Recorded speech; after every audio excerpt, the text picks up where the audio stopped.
Welcome everybody to the August 26th, 2024 meeting. The time is 7:04, and we have here tonight Sean Treese. He's part of Utility Services along with Bob Gertson, who owns the company. And then we have Greg Schaefer and Gary Marciniak, myself, Tom Zeff, Rick Moore, Linda Walla, and our attorney, Adam Sorden. So the first thing we're going to do is, first order of business is election of officers. I make a motion to nominate Jerry Bobstini I'll second that as motion. the president. Okay, I'll second that motion. call for yeas and nays. All in favor? Aye. Aye. Aye. Nays? Okay, all in favor. Okay, the, Record should show Mr. Kappas is not present. yes. Linda, did we contact Yes, Bill? he Couldn't had, make he it? had conflicts, he's out of town, and he's at meetings. Okay. Okay, I make a motion to nominate Tom Zeff as vice president and treasurer. I'll second that. All in favor? Aye. Aye. Any opposed? No. Motion carries. Okay. I make a motion that you nominate Rick Moore as our secretary. I second that. All in favor? Aye. Aye. Any opposed? No. Okay, Hey, Gary, you sit here. stay right here, thanks. No, the camera, Gary, the camera. Oh, the camera. You gotta be front side. Photogenic, right? You get the water? No, you don't get the water. You get the pen though. Okay, I'd like to go right into the operations report. What I'd like to introduce to you is Bob Gertson of Utility Services. We contracted him when our operators walked off the job. By doing so, we wanted him to do a complete review of the plant, look for shortcomings, and recommend preventive maintenance program. Now I'd like to turn it over to Bob for his comments. Thank you, Jerry. Hello, everyone. My name is Bob Gertson. I'm the owner of Utility Services. This is Sean Treese, he's the general manager of the company. We've been in business since 1998, where I started the business as a GM, and then my wife and I purchased the company in 2009. So we've been in business for a while. We had the opportunity to bid on this job, and we were lucky enough to win that. And Jerry's right, we did. We went through, we've been going through the wastewater plant and the collection system, and there's still a lot to go through, but I can go over what we've got so far. So as far as the wastewater plant, there's no permit violations per se. So in June, there were no exceedances. July, there's no exceedances. I don't expect any in August. Really the biggest thing for the wastewater plant is the sludge is really old. So we're having to pump sludge out of it pretty aggressively right now to get it back to normal. There are several things that need to be addressed, and they're within this report. For example, 24-hour composite samplers. When we took over, one of them was not working, and one of them's kind of quote-unquote band-aided together. So we have a quote in here for new composite samplers, and they are required. It's a requirement to composite your samples through the Indiana Department of Environmental Management. We've had several issues with micro screens, but we were able to address those, I think, the first week or second week of that we took over. There was one of 3 pumps missing from the main pump station when we took over. The board had furnished a new pump. We installed it. We took over, there was a temporary level transducer that was being used that wasn't scaled properly. We got that switched out to the right transducer. Let's see what else here. We're still going through all of our lift station evaluations, but we do have 3 priority lift stations that we'll be talking to the board about, cleaning them and most likely upgrading them. For example, there's one with a breakaway fitting that's broke that needs to be fixed. The pumps seem to be okay. There's some old floats and there's some wiring issues. Nothing major, but just to prevent any emergencies, that it's be our recommendation that we get this stuff done sooner than later. I mean, other than that, I think it's probably best if anybody has any questions. I have a question. On the cabinets, you found what, corroded wiring, things like that? Yes, a lot of bad wire, like you open up a panel, it's like spider web of wiring and it's just not done right. So we're gonna get that taken care of? Yeah, yes. Bob, can you tell us about the SCADA system? Yes, the SCADA system is extremely important. It's nice that you guys have that, but it needs to work properly. So right now, there's inputs that aren't labeled properly. We're not getting return calls back. Like for example, if you get a high water level, you fix it, you should get an all clear level when it's back to normal. We don't get that. So there's certain things that we're going to need that SCADA system for. So we talked about upgrading the software, and that's the first step. And there's a quote in there for that as well. Thank you. You have the, when I was there one day, the 2 pumps that pump, I guess, hard liquor into the digesters, where we use the digesters to, that hard liquor's gotta come out of there, so we have to take it out in tank trucks at about, what, 7 cents a gallon? I think it was Somewhere around there. 5.5, I believe. Yeah, the one pump wasn't working at all. Correct. I think you mentioned that briefly, and the other one was running hot enough, it was melting the paint on the pump. Yep.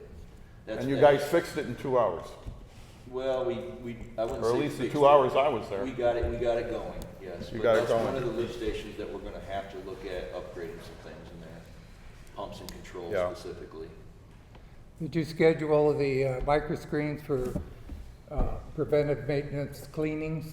Yes, we do that weekly now. Okay. And that's the other thing we've been doing is we're slowly but surely developing a preventive maintenance plan. Monthly, quarterly, annual, that kind of thing, to make sure that all equipment's maintained properly. Just for your knowledge, there's 2 machines in that plant, and when we got there, one was totally disassembled, not working. We had one left, That was the micro screen. and it started to overheat. So when they came on, they fixed the one that was tore apart, and then they also tore the other one apart, cleaned it, put it back together. Now we have 2 again. So, thank you, Bob. Bob, I have a question on the lift stations. Do you have a priority between what you're calling the 3 major as to which ones need to be done first? Good question. Nature Reserve's probably number 1. We gotta clean that station. That's probably the worst, that is the worst of the bunch. So we're gonna clean that station and then look at, I think we fixed the communication here, didn't we? Did SCADA do that, or? Yeah. You put it back in Did we service. yeah. reset it, right? Yeah. So, we're gonna look at Nature Preserve, but we gotta clean it first before we can go like get a full upgrade on it. Okay. And then the other 2 stations, at the wastewater plant, they're kind of in the same boat, but they're extremely important to keep us from violating. Okay. And the remote monitoring on those is working though, like, because there are some PM things here that are important, so if something does happen, you guys are getting notified? Yes. Okay. Yeah, the board's been working with us well, and we've got, we're able to remote in now and see that stuff, which is very helpful. Okay. So, And those all have battery backups too, right? yes. Okay, all right. And then just one more question, that new composite sampler, does IDEM have a requirement of when they have to address that? When? Yeah, is there a No, time frame on that? To my knowledge, it has not been written up yet in Okay. an inspection report. I haven't looked backwards, but as soon as we do have an inspection, it will be written up at that point, and then we'd have to respond and say, we'll have it done by this such and such date. Okay. I got a question. Bob, you got it figured out that we only need 30 man-hours a week to run this plant? So far, is that working out for you? It is. We went over it, I think, pretty much every week, but we kind of expected that, taking over Because it's and going through taking over and everything. having to fix all the stuff too. Yeah, so to answer that question right now, I would say, yeah, we're still good. We're still good. Yep, 30 hours to run it, okay. yep. Are there any questions Wait a minute, for Bob? Jerry. I'm You have one? for Go you. ahead. Bob, your son had disclosed that you've had more than 2 hydrogen sulfide warnings in the microstream building. You're probably aware of that, right? Yes. Now, you realize that is brand new equipment that we spent, the utility spent $10,000 on for it, but now it obviously is working fine, if you will, but now it is identifying hydrogen sulfide gas at a toxic level, which considers it dangerous, if you will. The siren goes on, the alarm goes off, and I think they have tried to address that by leaving the door open, just to let it vent. How do you intend to deal with that during winter, when you cannot leave that building open, let's say in sub-zero temperatures, because really you just have running water, and you also have a tank of liquor in there also, if you will. How do you intend to address that, or are you prepared to make a recommendation? I know we talked about venting it, power venting it, but again, that hadn't ran for 7 years, whatever, to my understanding, and that's why the former board decided to buy a new one, but then they find the new one is finding it's in default, and the old one was working just fine, but the fact of the matter is, we spent $10,000 on the new one. Can you speak to the reason why you have hydrogen sulfide and methane gas detectors in those type of buildings? Because, like you said, H2S gas, hydrogen sulfide is dangerous. And so this screening room, it takes out all the inorganic debris that's coming into the system from the collection system. And that, of course, that's raw sewage. It's going to have sewer gas tied to it. And the other problem is those screenings come in, they accumulate into a dumpster. And so that gas sits in there and just ferments and makes all kinds of nice smells. So, yes, the door we do leave open, but it's still not proper ventilation. My recommendation would be to ventilate that. Power right ventilation, away. probably, right? Yes, Okay, sir. very good. Thank you, sir. Was that the one, Greg, where the meter wasn't working for 6 years? Yes, that's exactly what it was.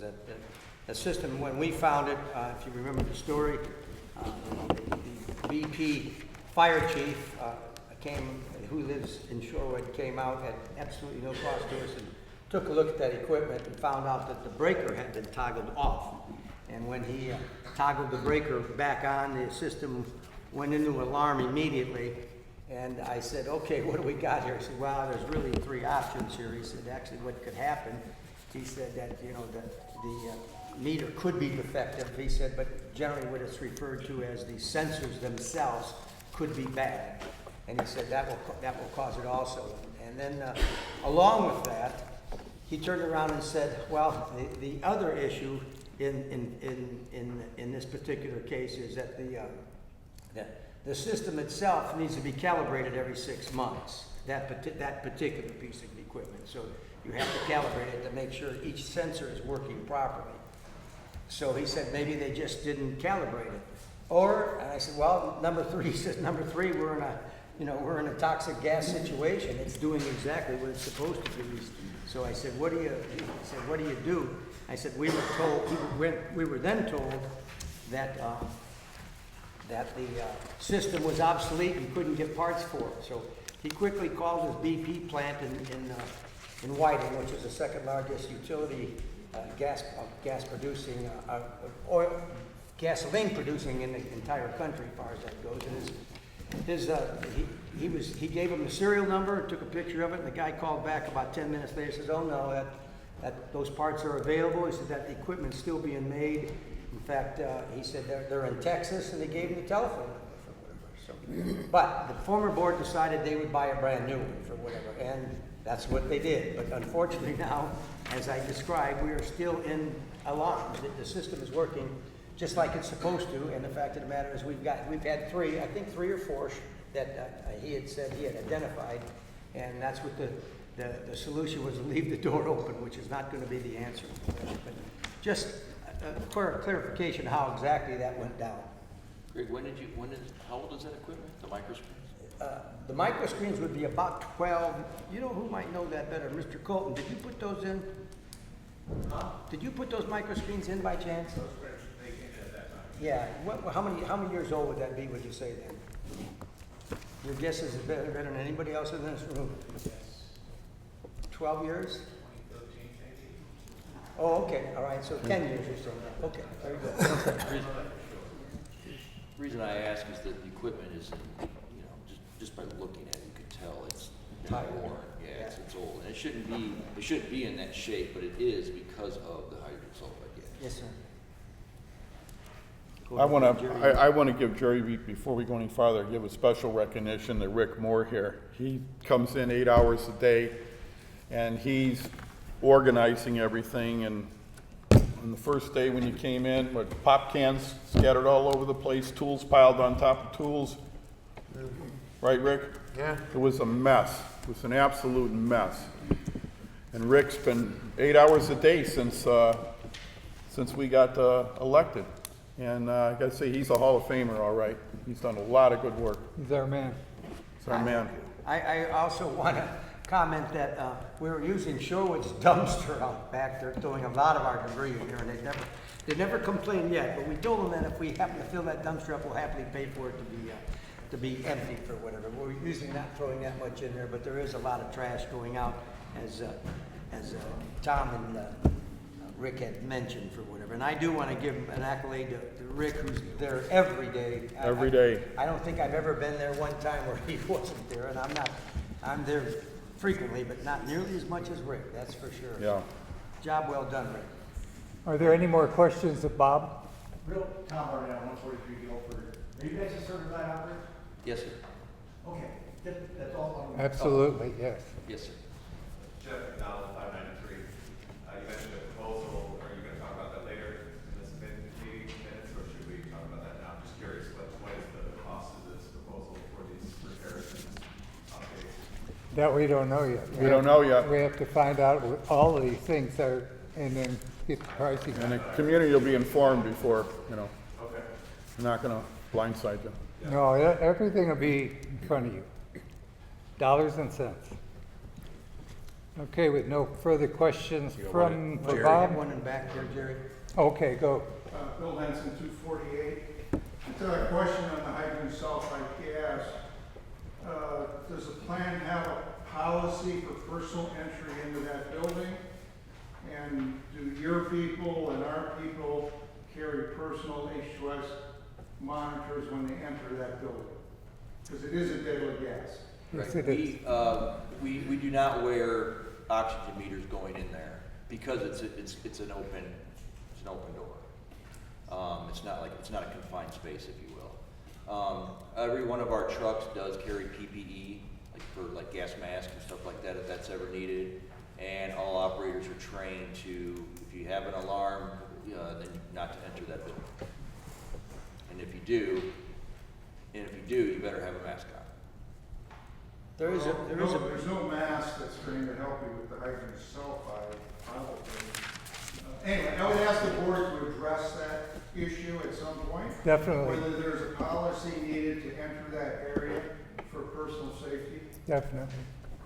Point well taken, will be addressed, Yeah. absolutely. I do agree with you. I just want to mention that, so 10 parts per million of H2S is harmful. I think the alarm is set at 3 parts per million. Still though, Like they've said, those monitors have a Yes, sir. potential to fail. And if it was me walking in that building, I wouldn't walk in here without a personal H2S monitor. Agreed. I wouldn't do it. Yep. Point Well, well taken. especially when we close the doors and start ventilating. Definitely, we're gonna have to need it. They're not Winter's that coming, expensive, Couple $100 for a monitor probably. right? Thank you. Okay. Go ahead, Jerry. All right, let's move on to financials. I'll turn it over to Bob, or to Tom. Bob, Tom? Tom. Yeah, since I get to the page, Put your glasses turn on the light.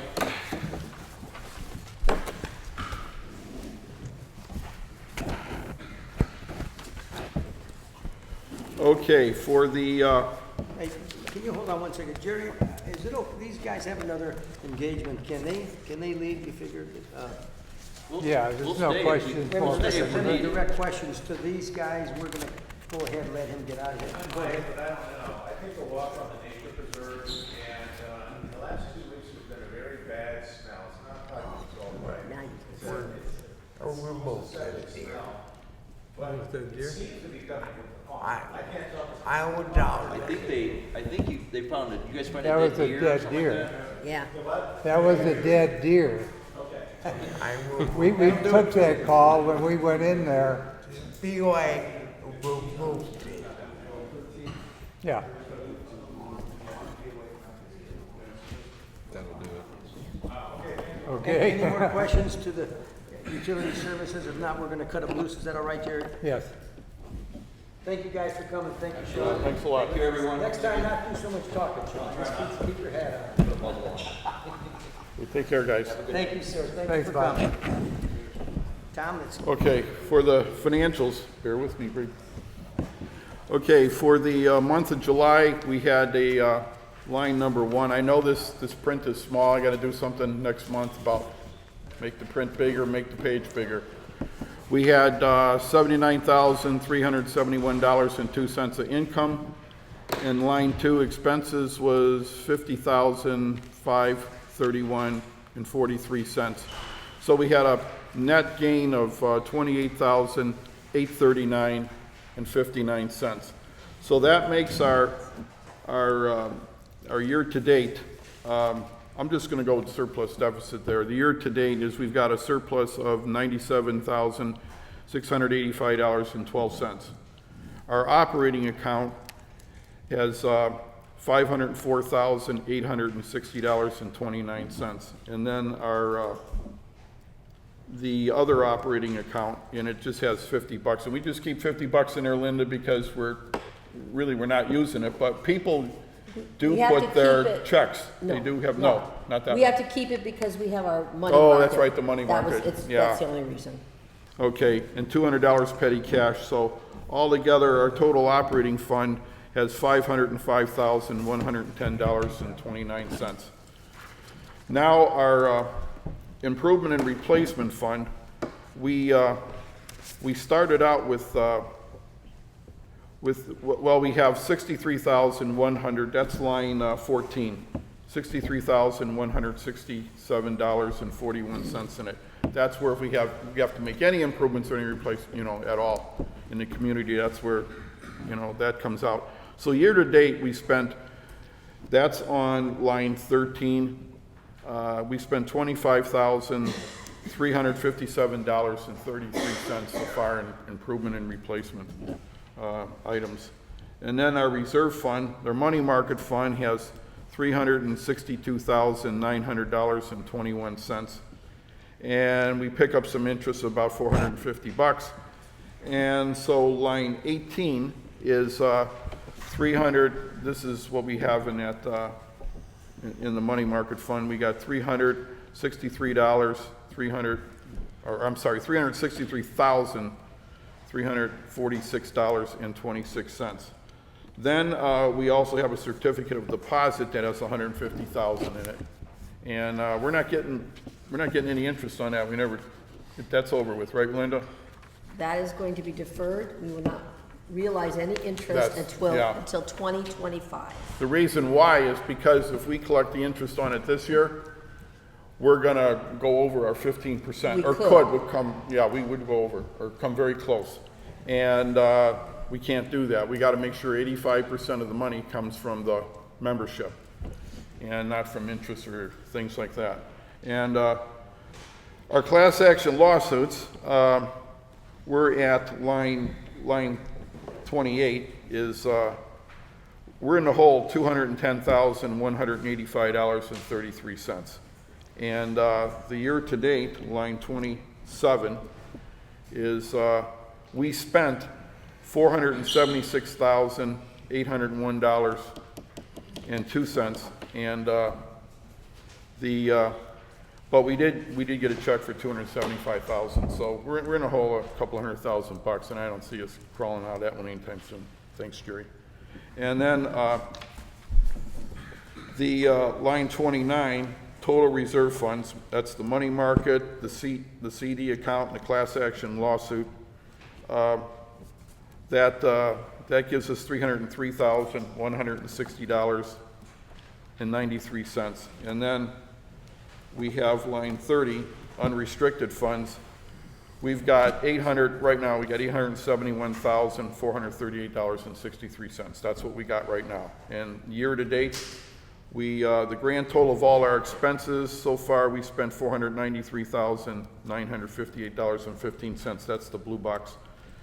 And so if you want to know altogether what we took in, that would be the blue box on line 4, which is $557,901.63.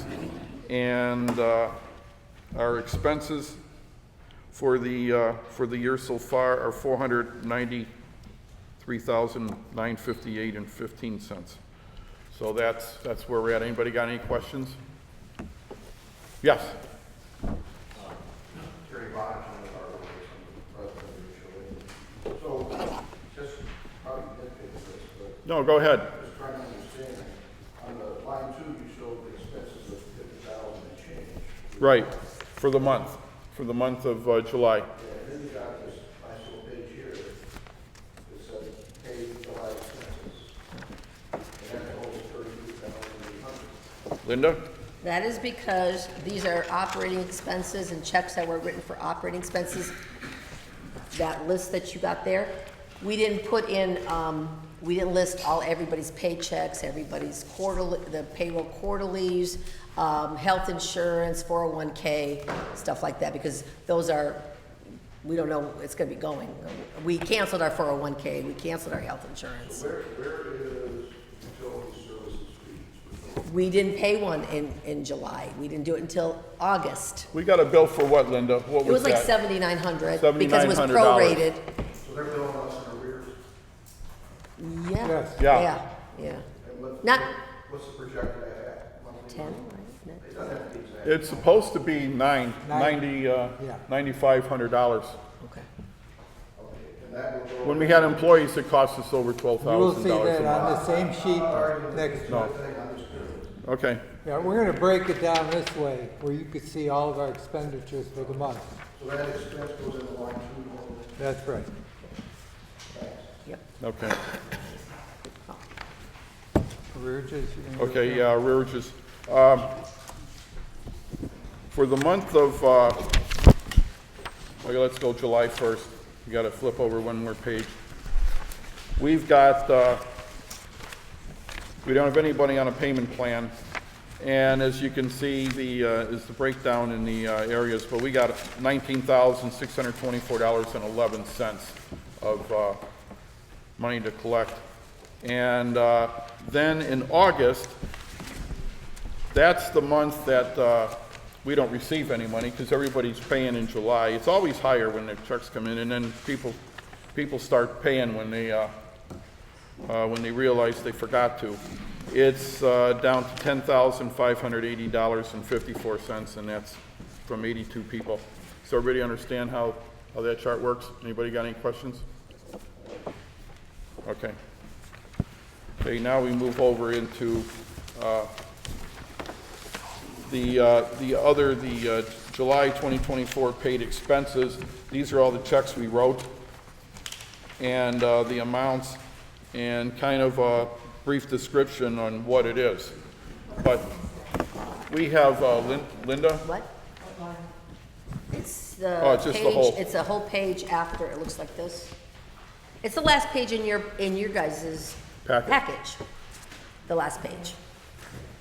You'll receive that every month now. Linda, if they want to take a look at any one of these lines, we got the, they can come into the office, or did you bring everything here, or what? Or, I brought Where if they wanted to look at the NIPSCO bill and actually Yeah, page I through brought, it. I think I You brought brought some. all that, if anybody wants to look at it, okay. So if anybody wants to see anything, just talk to Linda at the end of the meeting, and we can show that to you. Okay, Jerry? any more No questions on finances? So, who are you? I was just wondering, I don't see here anywhere listed the money that's supposed to be paid to the federal court for those sanctions or attorney's fees with the Stratford case. I'm just wondering. There isn't anything that's gonna be paid, that was settled. So how was that settled? Can you tell us? That was settled by, Tim Schaefer settled that with Pratty, Stratford's attorney. That's been, well, it's in the final settlement stage, but I can't talk much more about it than that, but that's wiped off. So then it has been settled, or is it still being negotiated? Well, I can't, it's not being negotiated, I can't answer that question without giving away strategy. I Yeah, can't we do can't it, I speak just on it. can't. I'm just wondering, there was a court order that be paid But that was, Right. but, Right. I'm just wondering. but attorneys agreed to waive that, it's been waived. Not paid. It's not paid because they Right. waived it. It's been waived. You'll see in a couple more weeks, but I can't say anything more about it than that, not without getting in trouble. Anyone Lord knows else? I've been there enough. Questions? Kim Parker from Arthur. Okay, So, I didn't sure, Adam Sworden. are you representing us in that case or no? Not that case. No. I am No, yeah. I have different representation. I'm now corporate counsel for this board moving forward. I'm representing them in the Bill Kappas litigation. So who is representing us in the other case Same We're counsel. not, what other case? She's talking about Stratford. Stratford Yeah. Jensen case? then? No, the case in federal court. Greg, you want to take that one? Who is representing us? You're saying in the federal court case, in reference to Stratford, that would be, Who is representing the SFU, SFU, who's representing SFU? well, the FSU is really not in the federal court case. It's the membership that is in the federal court case. SFU is being also sued in that federal court case. I'm sorry, I can't hear you when people are talking over Yeah, you. I prefer to just address Tom. Tom, SFU is being sued in the federal court by Stratford Insurance Company, as well as the class, as well as Greg Schaefer and Phil. That's been, there's been a lot of negotiations going on, and Right, but right now, Scott Seville left. He is no longer the attorney for SFU representing us in that case. Paraki is still, Who is the attorney who's representing SFU? Paraki. Paraki, Paul Paraki. Paul Paraki, just Paul Paraki. Yeah, that's the only one. Any other questions on that?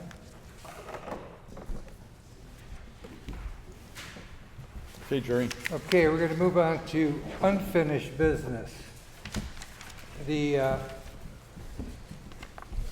Shorewood Forest POA lawsuit has now been rectified, and we're going to meet with the board on September 10th, 2024, to iron out any other issues we have with them. We want to close that. We're tired of that suit, and we're going to come to agreements with them. Kim Harper, Everly. So does that mean that suit is being dropped? Correct. So as a member of the board who's not a member of Shorewood Forest POA,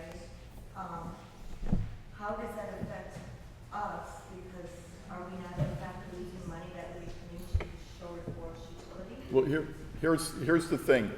We spent $17,000. The previous board spent $17,000 on that lawsuit. I wasn't happy about that. I was going to stay away from that. We shouldn't have put that much money into it. And the POA told us they spent more than $17,000 defending it. So we got $35,000, $36,000, $37,000, $38,000 trying to sue for $65,000, and this thing could go on and on and on. And I'm convinced, Dan, 2 hours, we get some board members each side of the table, 2 hours, this thing is gonna be a done deal. Right? I believe it. I do too. Okay, so at this So point- we're gonna save a lot of money because we're just getting rid of the attorneys. Go ahead. No offense down on the other end. Yeah, no offense there, Adam. Then take it. But My question is. Name? Who's gonna be involved in Name? Should be sitting up here on the, I Jackie Housing, don't know why we're not doing it. lot 759? Okay. Who from the board is going, this board, going to be involved in those negotiations? All of us, All of us. Can you Entire ask board. me- Can you tell me how Mr. Schaefer could be involved in it when Mr. Schaefer has a contractual agreement that's doing business with the POA? That is in violation of the conflict of interest. I think not. A conflict of interest needs to be disclosed. I can work for whoever I choose to, as far as that goes. Sorry, Jackie, we repealed all your little, Can I, can. Hold it. Adam? Greg, can Greg, I have a question. So let me provide some clarity here. We're not gonna get into discussion with the membership over any pending litigation or any disputes between members and boards of directors, okay? That's gonna be litigation. That's executive session type aspects.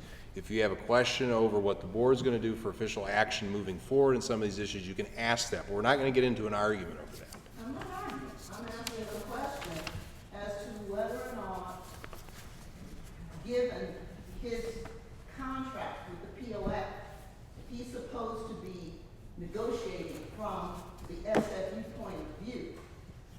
The fact that he is doing business with the POA would constitute a conflict of interest. And it gets He should into, not be and it gets into a involved in question, those negotiations. and it gets into a question over actions taken here in not too distant past before my involvement over bylaws, articles of incorporation. That's the key focus of the Capus lawsuit that is a matter of public record, and they're gonna address that shortly as it relates to the bylaws, which I think is going to address the conflict of I'm it. not talking about the bylaws, I'm talking about the conflict of interest, which is a Right. separate document that. It is, all board members but they are incorporated in through the 2024 revisions to those bylaws. So they are interrelated, they work with each other, and they're going to be addressing that here momentarily.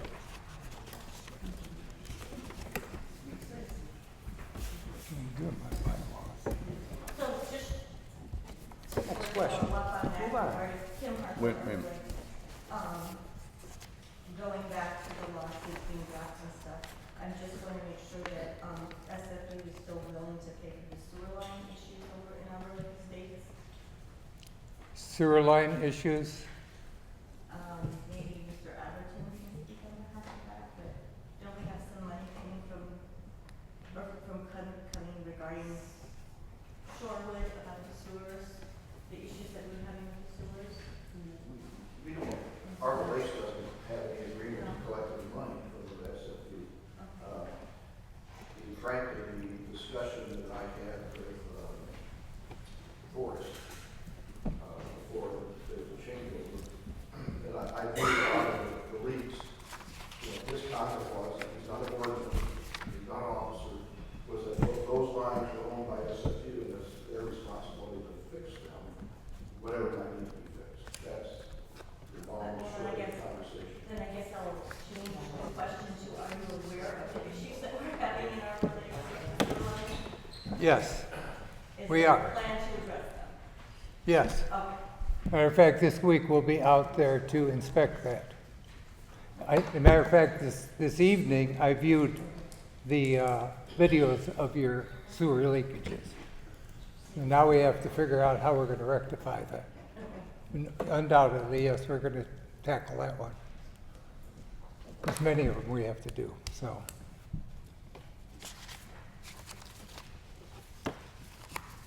Okay, we're gonna move on now to revisions.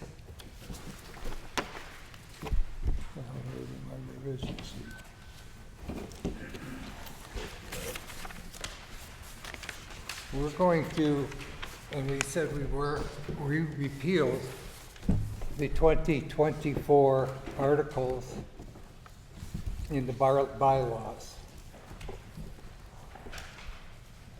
And we're going back to 2029 No, version. 2009. 2009. The articles It's- were, Can you, point of clarity, you're not repealing the articles, you're repealing the bylaws? the bylaws, correct. Okay. It needs to be very clear. And Adam, we can legally do that, correct? Correct.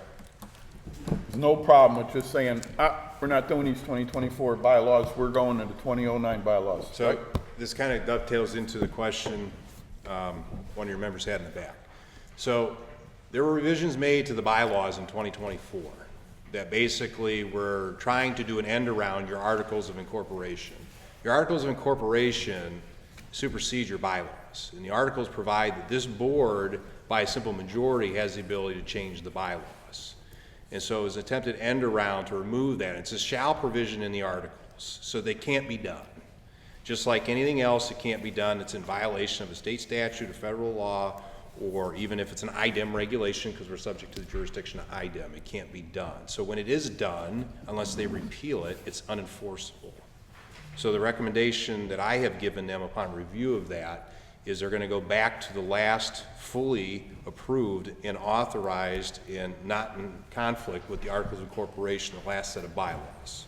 So there may be more changes that are going to be coming to that, but it's up to this board that you elect per your own articles to revise those bylaws, not the entire membership, okay?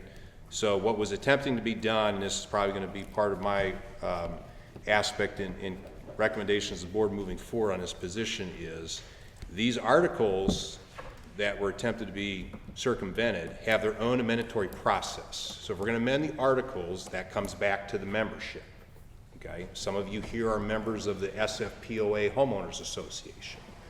To give you an example, you have a declaration of restrictive covenants, and then you may have rules and regulations that govern your use of the lake. Your board there can make changes by a simple majority to what's allowed on this lake and what's not allowed. They don't have to come back to you for that. If they're going to change the covenant restrictions of what can be done throughout the property, they have to come back to you as members to vote on that. It's the same process here, only it's articles and bylaws. That's the distinction. You have any questions on that? Yes? What part of the Articles of Incorporation, could you please tell me the section? I can't hear your question. You got to speak up. What section of the Articles of Incorporation are you referring to? I'm not referring to any one. They are repealing the 2024 bylaws. I'm asking about the Articles of Incorporation. You said they have a right to do it because Correct. of something in the Articles of Incorporation. It's article, I'm asking you, article, where is it in the article? Article 9, Section 6, titled Bylaws. It's on page 7. That's section 6. Yeah, you want me to read them to you? No, I haven't read the whole thing. Oh, well, I can read them in the record. It says, Read it, Adam. Section 6 bylaws, subject to any laws or regulations of the state of Indiana creating, defining, regulating, or limiting the powers of the board of directors, these folks up here, the corporation, and further, subject to any such limitations contained in the bylaws of the corporation, the board shall have the power to alter, amend, or repeal the bylaws of the corporation by the affirmative vote of a majority of the designated number of directors of the corporation. That is who you elected up here. That's in your Articles of Incorporation. So you cannot do an end around by amending bylaws to try and supersede these articles. That's been the law in Indiana under the Nonprofit Corporation Act, and it's still the law, and that's been litigated by my office in other venues. It's a hierarchy of laws. It's like we got the Constitution, and we have federal laws, and we got state laws, and we got county codes and ordinances, and we got Shorewood. It's that simple. It's a hierarchy. So Adam, just to kind of clear it up as I asked the question before, if we wanted to say you needed 400 votes to make a change to the bylaws, we would have to put that in the articles. That's correct. And then the people have to vote on the articles. That's correct. You can't have the board just put it in there and forget about it. So This board does not have the authority if they to, wanted- hang on, this board does not have the unilateral authority to amend your articles. That's for the membership. That's essentially you as the shareholder members. So if you wanted something to stick, you had to put it in the articles. and then have the community vote on it. I wouldn't term it that way. You can have things that stick in the bylaws. But, But, you know, but the important part here is the hierarchy, and you can't do an end around through another document to supersede the articles, because the articles is basically your framework as a corporation. Is that clear? All right. Councilmember Arborez, so the issue of giving the Arborez members a full vote instead of That'll be the next one. Yep. Are we done with the bylaws? Okay. Another resolution we made was approving voting rights of memberships. That's your full vote. well, wait a minute, we were gonna vote on the resolutions tonight. We didn't make those resolutions, we're voting on them in front of the people. Okay. So I make a motion that we, Vote. make a motion Vote that we on vote on the repeal on the of the resolution of, Let's read the resolution. I'm not reading all that. Mr. They'll President, bore the hell out of Mr. me. President, hang on. As a point of order, I'm going to recommend you make a motion to approve what you have on the agenda because it's an enumerated resolution with a title. That is the motion. You're either approving that or you're disproving it. And then you can open it up for Okay, further Greg, comment. it's your baby. You wanna make that motion? Sure. I make the motion that resolution number 2024-1001, which is a resolution of the Board of Directors of the Shorewood Forest Utilities Incorporated, repeal of the new reversions. I look for a motion on that. Revisions. I second that motion. You made it first. I make the first, Okay, yeah. got Yeah, it. he made first. I did second. Mr. President, poll the board. Okay. No, it's not open for discussion. They're in an active Yeah, voting it's for session. You have to wait. Call for a vote. No, we have it's supposed to be discussion on the discussion. board. Okay. Do we all accept Yeah? Yeah. Makes sense. resolution? This is well within our rights, if you will, and in fact, 4-0, I- agree with it. Capus is absent. Okay, you have that? Okay. Well, we gotta do, Greg, you made the motion. I second the No, motion. yeah, All in wait a minute. favor? Let's let the Aye. membership have a say. Okay, yeah, go ahead. Membership have any comments or questions? Which motion is this for? This is for the We're repeal still of the on the bylaws. repeal of the bylaws. Bylaws back in Right, Yeah. to 2009, correct, I think that's the right number. So my question is, Greg Schaefer was removed by the prior board. So how is? Wait. What has that to do with this resolution? What has to do, because he's the one that's participating in this whole process. How Yes, is it- I was elected, He was. I was elected 2 years, Excuse me. Hold it, I hold it, was Greg. elected Greg. no. No. We're not gonna let her interrupt the meeting. This We're has not gonna nothing let to this do happen. with That's what what we're security's doing sitting here. back there for. I'm just wondering, Tom, if you could answer that question. I'm confused, is this, Greg Schaefer had been removed from the board for malfeasance, was my understanding. You're wrong. No. Yeah, you're You're wrong, wrong. that's all. We're not even on that subject. It's over with. But he was removed. We're over with. No, he You was understand? Point of order. Adam. End that discussion right I'd now. like to know how. End that discussion right now. Point of order. You understand that? You should. You're a lawyer, or are you? Adam? Okay. That's the end of this. That's a, Moving on to the next one. Wait a minute, we a haven't minute. taken a vote here, Jerry. We- I I thought we seconded. did. Oh, All in favor? all in favor? All in favor, aye. Aye. Aye. Aye. Mr. Kappas is not here, so that's a 4-0 vote, correct? Mr. President, if I may, as a point of order, before you go on to the next resolution, the order of operation is you can discuss and explain to the membership what the resolution is. Then you can call for a vote to approve or deny the resolution. You read the title of the resolution in. Then you can have discussion amongst the board, and then you take your vote. Very good. You have the ability, if you want, to open it up to the membership for discussion or not. You do not open it up to discussion for membership in the middle of the pending vote. Thank you. And you get the discussion out of the way before you have the vote. Okay, the next one is, Greg, do you want to read this one? Approving voting rights for the membership. 2024-1002. Who's gonna read that? How about Well, It is voting rights to kind of cut to the chase here. Sagamore, Arbor Lakes, Deer Creek, Edgewood, I think I got them all. They're only getting a half a vote. Shorewoods gets a full vote.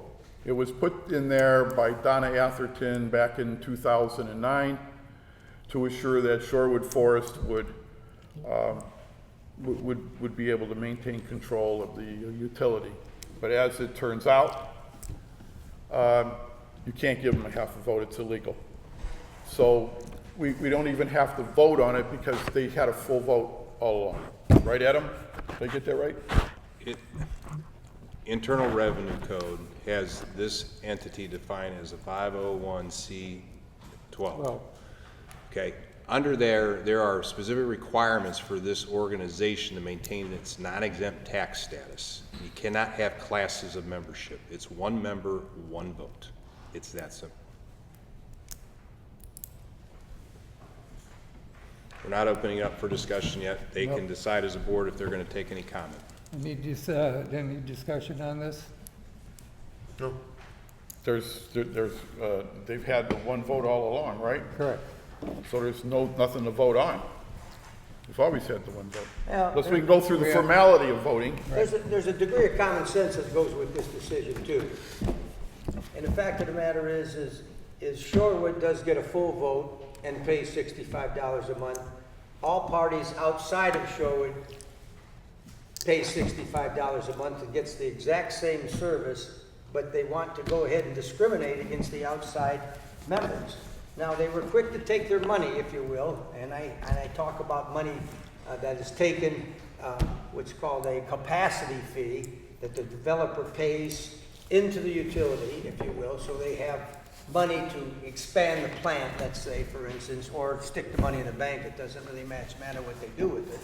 But the fact of the matter is that it was determined that they wanted the money, but they didn't want the outsiders, I want to call it, that didn't live in Shorewood. They didn't want them to have a equal say in it. They wanted to control the utility, but they just wanted their money. And I'm saying, it's just a degree of common sense that the outsiders should get the same exact vote, they get the same exact service, and they're required, if there's a special assessment, to pay an assessment in for whatever. So not only does the Indiana Code and the Internal Revenue Service speak to the fact that a cooperative, now a cooperative is different than just a non-for-profit corporation. A cooperative is owned and funded by the membership for whatever. And that's why they say one vote per member. Because it's their money that is actually being spent to run this utility. Well, it's one vote per lot. Yeah, well, you Because got, there could be not two lot, members. that's not really per lot, it's one vote per member, per household. You tie Yeah, a sewer household. line in, for instance, Tom, I know what you're trying to get to. You tie a sewer line in, you're a member, automatic, you're one of the owners or whatever. You have a say-so in how the utility is run, period, that's how it works.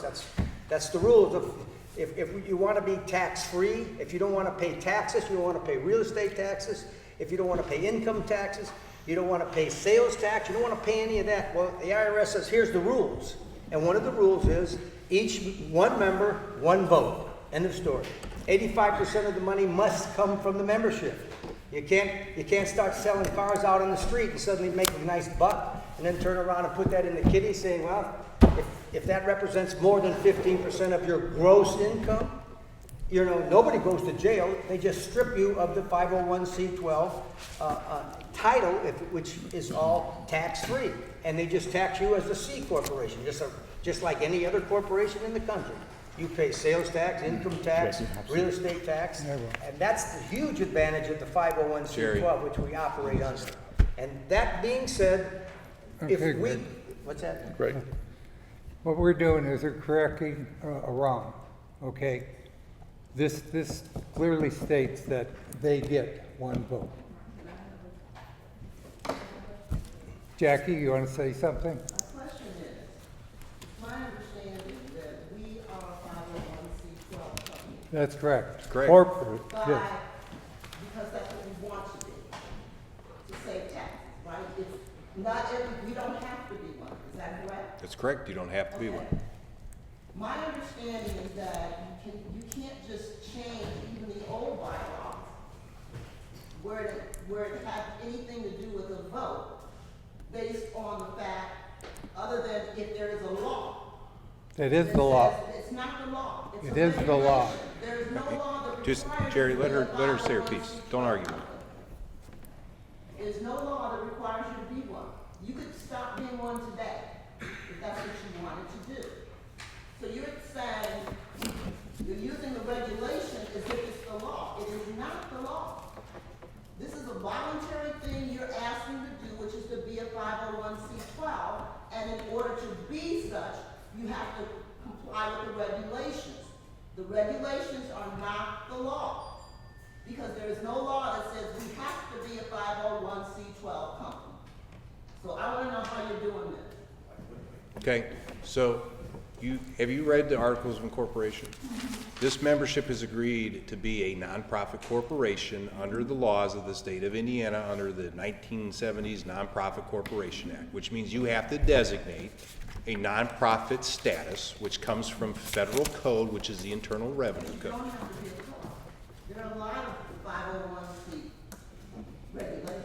Okay, so which one are you wanting this board to enter? I'm not saying I No. You asked the question. You asked the question. I'm asking the question, which says, the law says you can't, your bylaws say right at the top, that if it's in conflict with a law, then the law supersedes.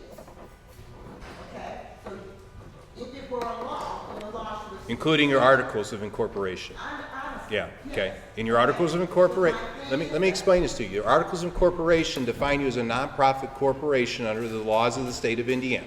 You understand that, right? Okay. So under Indiana law, they define the nonprofit status in addition to what's in the statute, anything that's recognized by the Internal Revenue Code, the IRS. So, other than what they're currently classified, how else do you want this nonprofit corporation to meet a standard in which it's recognized in the eyes of the state of Indiana and the federal government as a nonprofit corporation? Because that would be a proper way to address your concern to this board, and maybe they can deliberate on that and change the classification if it makes sense. I'm just asking for clarification. You're just basically saying that because. I just gave you clarification. I left it open-ended. You're challenging the nonprofit status in which they have been filing under for decades. What status do you want them to legally comply with as a nonprofit? I don't care which nonprofit statute they comply with. I personally, I think that everybody should have some vote. However, what I'm saying is that you are saying, you are treating the regulation as if it is the law. It is. Under the Nonprofit Corporation Act in this state, it is, by definition, how they have to be defined. But it doesn't say which one you have to define that. That's right. All right? Does that make sense?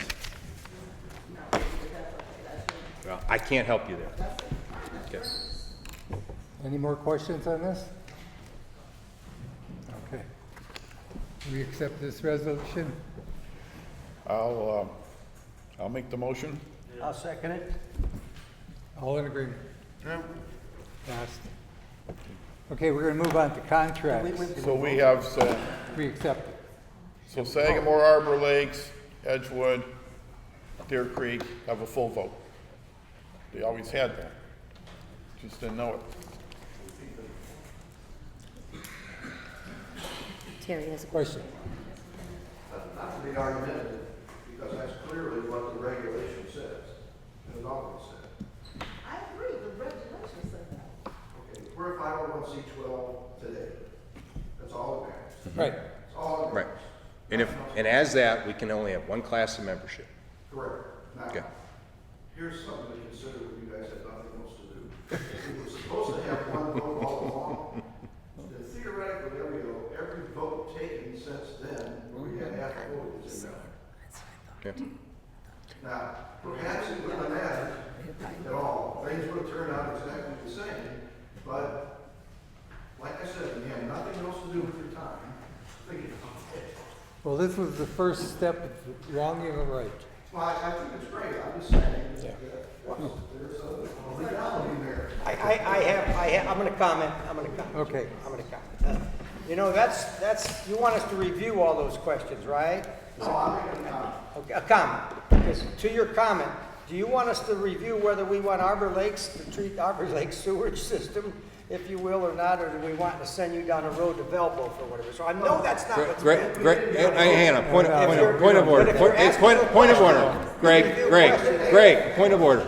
That's not a pending question. He posed something to the board to deliberate Yeah. over. We don't need to be getting into a discussion over personal opinion of hypotheticals, okay? We have business and we got an agenda, let's stick to the agenda. I'm not trying to be, I'm making a comment. Okay, thank you. We appreciate your comment too. Done with it, and that's fine. So, Kim Harper, Arbor Lake, not like anybody doesn't know. So does that include our voting? Do we only get half a vote? when we- No, No, we just you get a clarified. full vote. Going forward, No, I mean in the past, were we only counted as half a vote? yes. Yes. That's how they counted you. The last election that we had, we only got counted as half a vote. That's correct. So, doesn't that make it illegal? Well, they can decide moving forward if you want them to go back and review election results to see what the net effect is. If it has an outcome determinative value, then they may come back and they may have to have a special election. They just, Do we still have record of that past? yes, they're required to by law. So just as a point of clarification, they were just advised on this issue in the last 48 hours by me, Understood, okay? ignorance of the law doesn't make you like, exempt. That's right, and they weren't ignorant, they took their council's We're recommendation, taking action. which is incorrect. But on the same note, taking incorrect counsel's information. Can't hurt his feelings, I guess. It doesn't. So they are in the process of working with me and reviewing, is it outcome determinative if they have to revisit that? Okay? I don't have an answer for you, and neither do they, right now. I'll just make a comment. So there's roughly 1,200 total, about 900 shoreline, 300 others. So the half vote, the likelihood statistically, that would matter. And I'm not discrediting your Well, question. I'm just saying. I agree, but it depends on maybe this was a year where the other people got more There were involved. like 350 votes, but I'm just saying the likelihood that half vote Fair enough. impacted is low, is all I'm saying. So it's a fair concern. Okay, good. But it's worth looking into. Wait, It is. Yeah, it's worth looking into. excuse me. The likelihood is quite low, but I think it would. Looks like to be burning the midnight oil, Linda. Been on the board from roughly 2013 until the new board came over, and we were very much aware of the potential violation of the IRS rule. And so we were very careful to segregate the half votes from the full votes and ask ourselves the question, if those half votes were full votes, would that change the outcome? At least in the elections that we had with our board, which was up through the Arbor Lakes edition and the election of the new board, it would not have changed anything. Now, I don't know about the most recent election, I don't know how the half votes came, the margin was big enough that I don't think it's gonna make a difference. But I will just tell you that when I was on the board, this is from 2013 to 2017, I think, I don't know. It was never an issue and we watched that, because we didn't want to be a foul. Thank you. But then every election from 17 on, I don't know what happened after that. Any more questions? I could, Linda, we have we have all the, Yes. I could go through that pretty Sure. quick. In fact, it's kind of a curious thing with me. Like to see if any elections would be changed. Yeah. I don't think they would, And Greg needs this. but, you know, it's something, Linda, you give me the info, you give me, supply me with the, how many half votes we had, and I'll run a tabulation and put it on an Excel program, and we'll see how it, How it would have affected, yes. yeah, we'll have an answer next month. No more Kind of curious questions about on this that. issue? Thank you. Okay, we're gonna go to contracts now. Wait a minute, we got the one more resolution, No. the check payment? No. We killed that, okay. Good. Okay, contracts, Bright House State of Counseling, it's an IT system for our counseling, we decided to keep them. AT Business Solutions, which is our office copier, we elected to keep the copier we have now, it's running fine. We just signed another contract to keep it up to date. Our team had T-Mobile cell service. We're canceling that service. We're also gonna just pay off their phones and be done with it. And the reason why is because the workers had T-Mobile, and we don't have workers anymore, so we don't need it. So Right. we save on that too. Now purchases, we ordered 2 microscreen belts for our plant as spares because of the microscreens that are in there now are aged, and we don't want to lose them, and we don't want a loss of the machinery at this point. So we're going to start, It takes 9 to 10. and it takes 9 to 10 weeks to get a belt in. So this way at least we'll have them in stock, goes down, utility services will repair it, we're back in order. We did go out and we bought another pump because there was a pump missing in the main lift station. There should be 3 running in there at all times. And what we found out, we were getting an alarm in that main lift station. 2 of the pumps were running, they couldn't keep up with the flow. Luckily, through the day, it settled down. They just kind of managed to do it. But we ran out and we bought a new pump. Utility service came in, installed it. We have 2 more pumps for that station, but they happen to be sitting in Joliet waiting for an authorization to be rebuilt.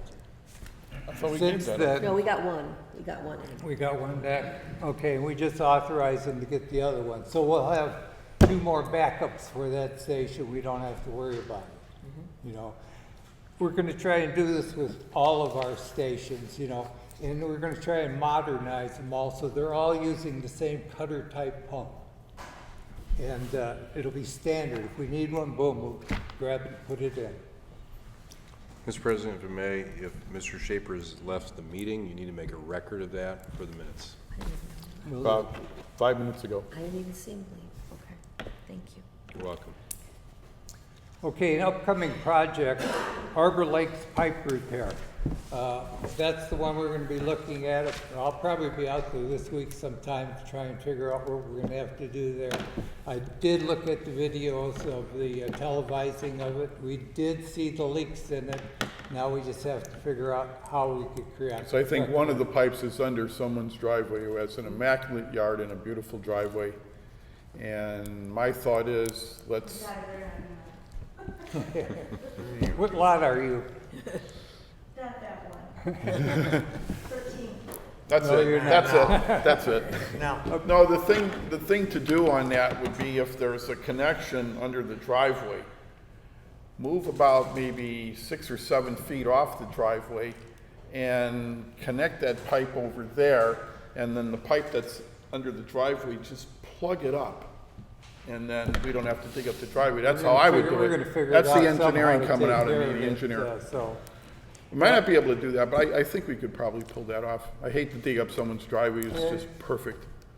in utility services, we have a problem. He said, they told us we have a problem with the nature preserve. Now we have to research that one also and find out what we're gonna have to do to rectify it. The biggie was, we had an overflow on Wilshire, went into the lake. Oh, I know Okay, that that one. was a violation. We don't ever want to see that again. They cleared it, but we don't know if the obstruction was completely removed. So what we're going to do is we're going to televise it, and we'll go back at least 600 feet to see if that is clear now. And clean that manhole out, hopefully cure that and not let it happen again. Any questions on any of those? So back to the Arbor Lakes issue, there's, I think there was, 40 acres, something like that, Yes, quite a few. yeah, in a short section.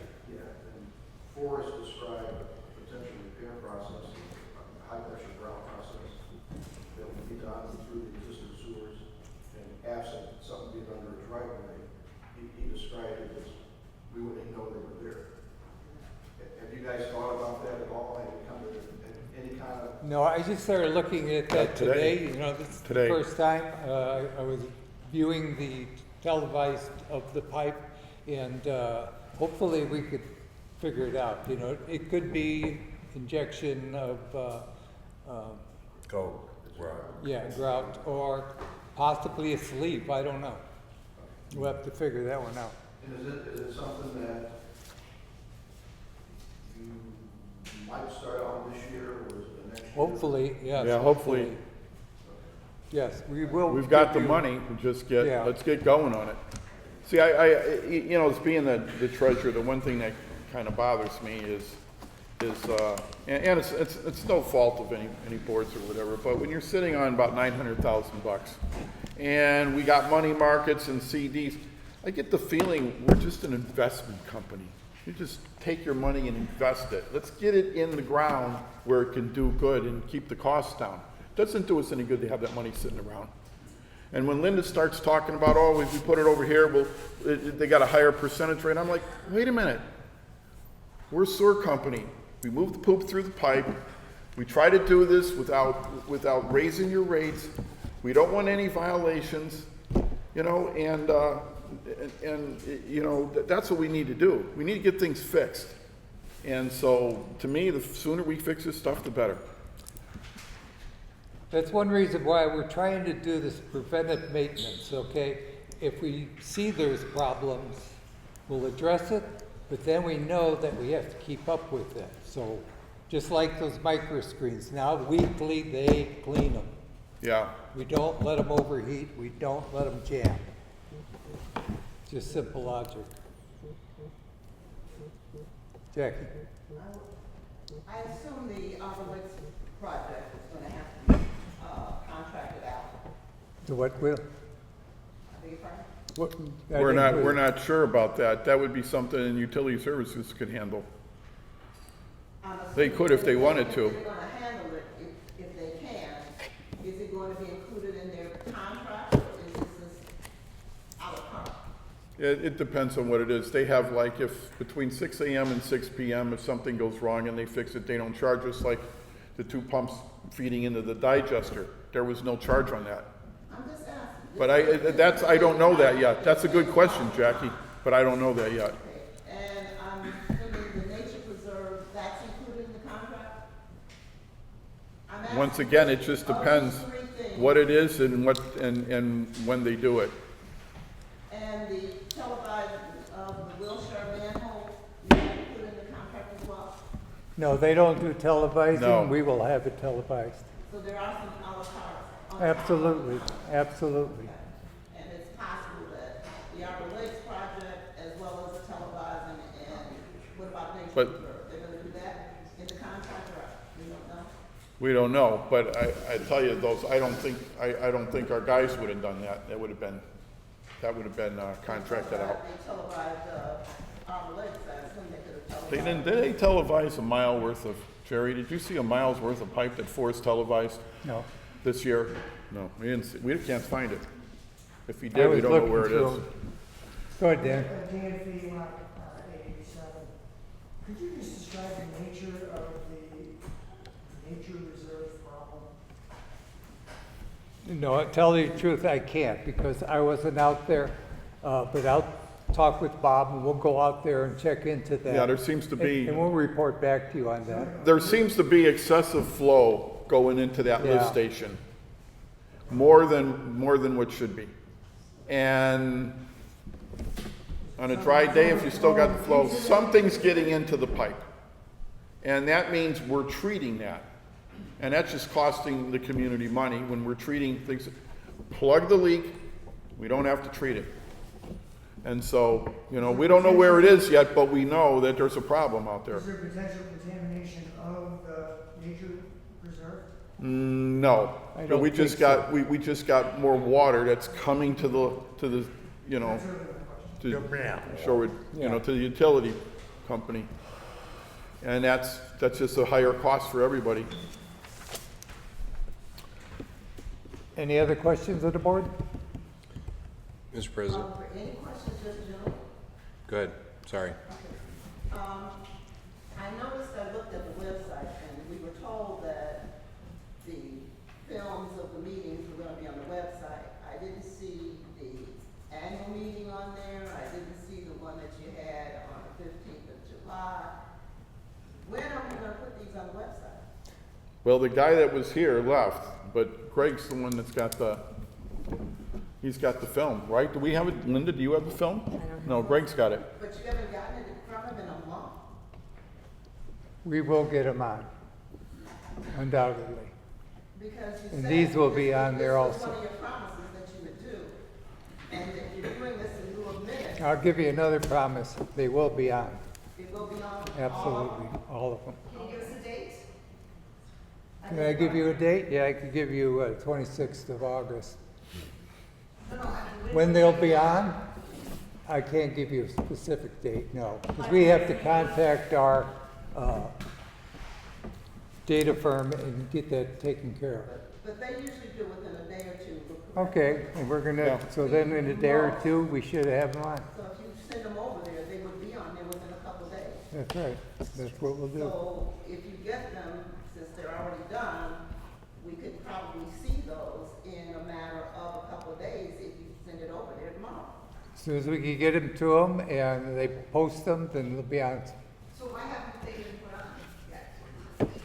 I can't answer that, I don't know. We don't know. Can I make a recommendation to this board?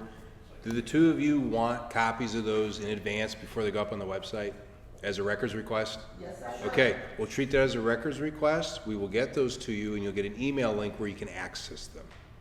Okay, Okay? thank you. Solution short term until they get up on the website. Okay. Any more questions? Are these general questions or are? Yeah, I just had Jeff? a question. Pretty strong sewer smell right here at the corner. There's white powder around that. Yes, we had an incident right here, Okay. and it was taken care of. Matter of fact, what it was the corrosion of the, The cabinet, Wiring. the wires in the cabinet were corroded, yeah. and it just, the pumps didn't pump it down, and it overflowed to the lift station, and there was, I don't know, maybe a couple of gallons. I was down there, I seen it, didn't get any farther than 6 inches away from the lift station, but it overflowed. And then utility That's lime. services came in there, Yeah. and, yeah, they put lime down. And they came in there and they repaired all the corroded wires. But this is something that should have been done monthly. And they will do it. Utility services will do it, They're but going back to we got that. blindsided by it. And what they reported to us, and if you read that report that they put out, it tells you that the wiring in there is like spaghetti. And they're gonna correct that. They're Look gonna at bird's fix that. nest. They're pretty fast to take care of things when we bring them to their attention, so I'm pretty impressed with them. Are we on general questions or just follow-up? Just general question. She wants to know if she can ask any kind of a question. Yeah, go ahead, Susie. Go. Okay, well, I'm curious, I must have missed something, but somebody up here mentioned the Kappas lawsuit. What is the Kappas lawsuit? I'm not familiar with this. Is this a new lawsuit? Kappas lot, you wanna Adam, take that one, you Adam? take that one? So there is a lawsuit filed by one board member against other board members, The other four. the other four. It's filed on July 30th, 2024, cause number 64D01 2407 PL 7886. It's a petition for an injunction. It's a short read, so I'll read what the lawsuit says. Comes now petitioner William Kappas, aka Bill Kappas, pro se, and for his petition against Shorewood Forest Utilities, Inc. alleges and states the following. Petitioner sits on the board of directors of the Shorewood Forest Utilities, Inc. On July 8, 2024, an election was held for board of directors. Immediately following the election, the new board of directors voted to revert to the prior version of the bylaws for the corporation. The bylaws require any change be subject to a vote of the membership, not subject to a vote of the board. No vote of the membership was held. Petitioner requests that the correct version of the bylaws be reinstated and any actions taken by the board that are inconsistent with the correct version of the bylaws be set aside. Wherefore petitioner prays that the court enter judgment in his favor and against defendant for the cost of this action for all other just and proper relief. And it's captioned William Kappas Petitioner versus Shorewood Forest Utilities, Inc. So in essence, he as a member has sued this board, including, I don't know if it's really himself as a director, but that would be my read of his lawsuit. So is the board of directors covered by insurance at this time? Not between lawsuits by a sitting director against the rest of the board. So what would happen in a case like this? Who would be responsible for paying lawsuits or settlements or is I don't have an answer for you yet. I have to look at things with this board, and we might be able to answer that question. Okay?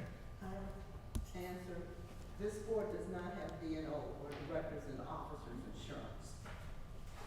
Last time they checked for it was 2 years ago, and it would cost about $80,000 to get $1 million policy. So it has none. They are indemnified by the members in the Articles of Incorporation. If they do everything according to Hoyle, but if they make a mistake and they get sued and they lose, if they can't cover it with revenues that they already have, then we, the members, are responsible for the payment of it. According to the Articles of Incorporation. So at the moment, there's no attorney representing, all of you. You're just the attorney for the board while these meetings are going on, right? As I stated earlier, I've been retained to represent the board and defend this lawsuit. Oh, you are, okay, you Yes. are defending this one. Okay, I'm sorry, I didn't understand that. Yeah. Thank you. And as the attorney for the board, technically, until I would find replacement counsel, I represent the board. The board's been sued, so I am their general counsel, at least for service. Okay, okay. And I'm just curious, what happened with the lawsuits against Bill Welch and Jensen? What's going on with those lawsuits? Bob Welsh, and that's not with Adam, but on those lawsuits, the Welsh lawsuit, I believe, was terminated. And You said it's terminated? yeah, it was, it's been resolved. I don't know the correct word, but I know it's not going on anymore. Let's There just put was it an that way. appeal, was the appeal Yeah. turned down? I don't know. I'm not handling that. So you don't The know, appeal- you don't have, it was appealed, there was a preliminary, there was a summary judgment by Judge Klein. The SFU appealed the summary judgment, and you were waiting to hear the results of the appeal or a trial or whatever the heck was gonna happen. That was the last thing. So you guys don't know what's. No, I believe that the appeal would have cost more money, and we just decided not to do the So you appeal. withdrew- We withdrew the appeal, yeah. We weren't gonna, you know, we weren't gonna win that. Just gonna throw more money at it. What's happening with Jensen? Can't tell you on that one, because that's winding down here. It'll be winded down in the next 2 to 3 weeks. So you basically dropped the Walsh lawsuit. Yes. Yes, that's right, Linda? That's over with? I think so. Yeah. As far as we know. That was, I don't have the final numbers. I don't even have the close numbers. I'll get that for you next time. I don't know. We just didn't get to that part yet. Linda, I told Linda, I says, Linda, we need to come in on a Saturday, sit down, go through all these legal bills, and get this stuff all figured out, right? But she's been pretty busy. That's on our agenda. So who filed that lawsuit that we seem to have lost money on? Who was the attorney? It was filed in It's kind of Linda, it's just you and me up here trying to figure this stuff. Where was that? That was, gosh, you the guys. 2018 board, Yeah, was that, yeah, I believe? That was in Schaefer's board. yes, Yeah, yes, Schaefer's board. yeah. So Greg Schaefer's board sued Bob Welch. Yeah, based on the recommendation of attorneys. This was not just some whim thing. And, who was our attorney at the time? I don't know, you guys are, yeah, I mean, we gotta do some boning up on this. You're asking questions 5 years ago, but we'll get the answers for you. Okay, wonderful. And on this Jensen lawsuit as well. Well, by next time, that'll be over with, and we'll be able to talk about it fully. Okay, that's good. I have another question. One of the big things that was talked about in next door and all the rest of this was the willy-nilly check writing system. Because you guys are gonna pay all of your bills in front of the people. But you paid, I don't know, at least 10, 15 bills, not in front of the people. So are you into the willy-nilly check writing system? We're gonna pay them in front of the people. And that's gonna start when? That was going to be one of our resolutions today, but we're going to work it out first. We want to be able to get that in order before we put it in. I thought it had some kinks in it, and so We wanted to tabled review it, it. that's We what we tabled did it, for today. yeah. And just a point of clarification from earlier, when you guys took the vote, did you repeal those bylaws from March, the entire thing, or just part of it? No, the entire thing. Anything that was done in those bylaws in March are just gone, we went back to 2000? Right. Yeah, Right, yes, Adam? Yes. That was your vote. That was our vote. So wait a minute, the repeal took place today, or did it take place July, when the- August 8th, the repeal took place. July 8th. July, I mean, I'm sorry, July. July 8th. What did you guys do today? Wasn't this, so this is. We just voted on it. We just voted on it. We So put, it was, it was our resolution and we just finalized it today. so does it go into effect today or on July 8th? July 8th. It'd be July 8th. July 8th. We just Okay, how can finalized that it be? today. If you voted on. What's the difference? No, I'm asking you the question. So My question to you is what's the difference? there is a big difference. Tell me. Actually. But that's why I'm trying to understand. You guys got voted into, office here as the directors. Correct. And one of the first things you did in that meeting, where most people were not there, was your first meeting, you guys, what was the first thing you did? You We repealed the bylaws. We repealed the bylaws. And who voted for that? All How of many us. people were present? All of you, including who? The three of you or Bill Paxton? That's why we need to get the. There's four of us, all the- four of us voted for that. You were there. No, you were there. I was not in that room when that happened. I left. As you Well, it was the four. It was Rick, it was Jerry, it was me. And shoved me, and I left. I got out. It was 4 votes to do the repeal. Who were the four votes? Greg, Tom, myself, and Rick. Okay, how can that be? Because Greg Schaefer was not on the board at the time. It was Dave. Greg Schaefer was on the board at the time because we put him back on the board that same day. Okay, so now you have to go back as how you did that, okay? So you're telling me, you just told me that the first thing you did was that you repealed the bylaws. But now you're telling me, no, we also put Greg Schaefer back on the board. That, So we what is did the that first thing you after actually we, did? no, you got your things backwards. At that meeting, we repealed the bylaws. Then we put, and I told you who voted for No, that. I don't think Greg voted for that. No, Greg was out, I don't think Greg voted for that. I don't think he was, you don't know. I think it was the three of Rick, us, because Greg Tom, was, and I. think Greg was outside. Correct, It was not Greg Schaefer. correct. Well, we'll find that out when we get the video. We'll get the video for you, Yeah. and you'll know for sure. I'm sorry.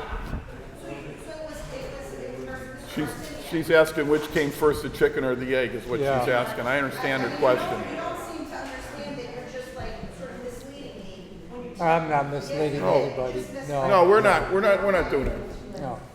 No, what she's asking is, you repeal the bylaws.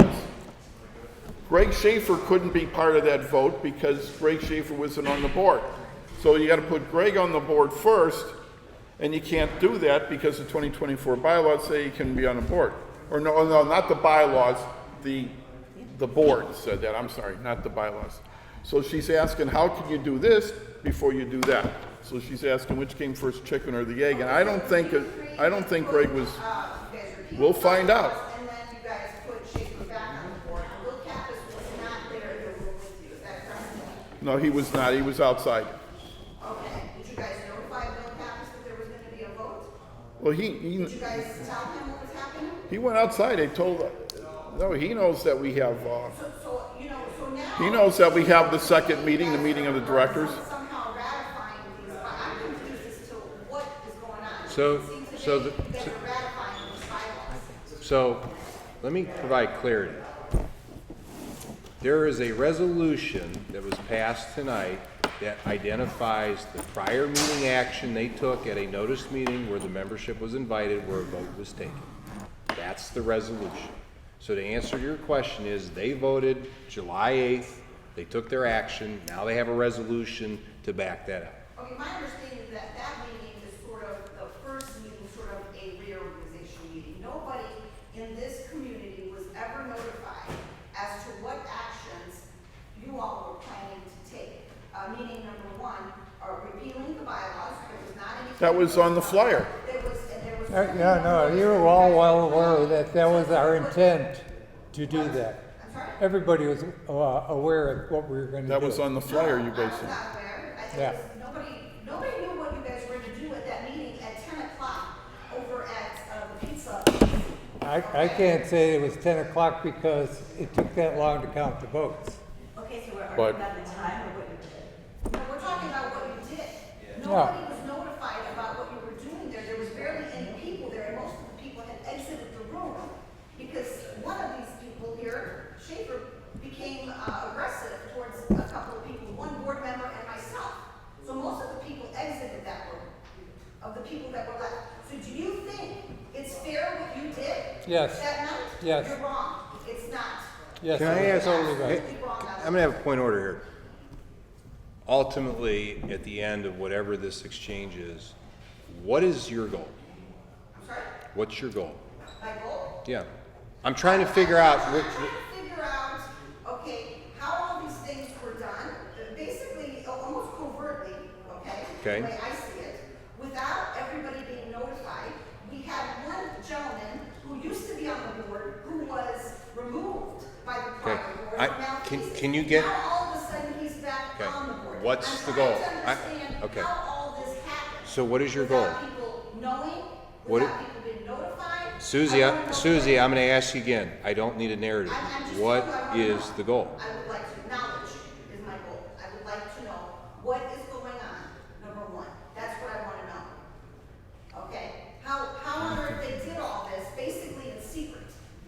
That's what It was I would in front of the like to know. public. Because what you guys did is you put him back on the board, and then 2 days later, he showed up. No, we didn't put him back on the, With our employees, is what happened. we didn't put him back on the board. He should have never been off the board. He was insulated from the board. No, Yeah. that's not, there are other board members here, and they can, I was insulated from the board too. He was removed, and my understanding is for malfeasance. Well, that's what- Jackie, you guys were there. Can you explain what he was removed for? Was removed from the board, it was removed by a vote of the board under Indiana Code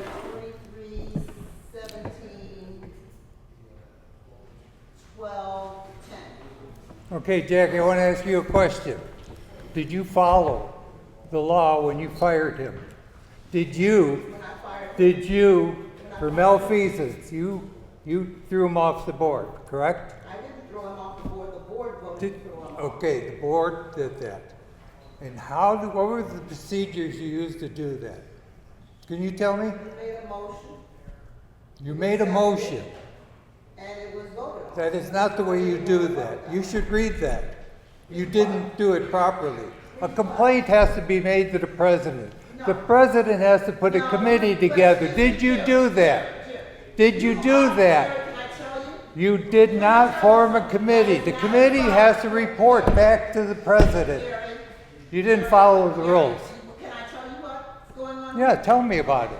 You are quoting the code of ethics, not the bylaws, the code of ethics. And Mr. Schaefer did not sign the code of ethics, therefore he was not covered by the code of ethics. In order for you to fire him for malfeasance, you have to go through a procedure. You didn't follow the procedure. Great. You didn't have to, he didn't have to It's sign. not in the code of ethics. The code of ethics, if even have anything in there with the. But the code of ethics applies to the people that signed it, and the people that signed it have to follow that procedure.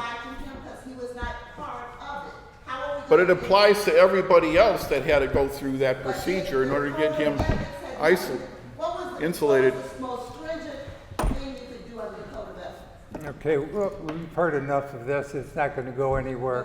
Point of order. We'll find out when the video comes out. I adjourn this meeting. I have another question. Well, let her ask. Let her This ask. one. Okay. I wanted to know, did you guys do anything to reprimand Greg Schaefer for pulling a gun out at our facility on the 10th of July? That's ridiculous. No, he just, No, if No. you were Wait, threatened, Wait, what would you do? hold on. We're not getting into that tonight. Yeah, Is the meeting adjourned? it's adjourned. that's, all- we What got all in, I vote they have, I Right. make a motion. I make a motion to adjourn the meeting.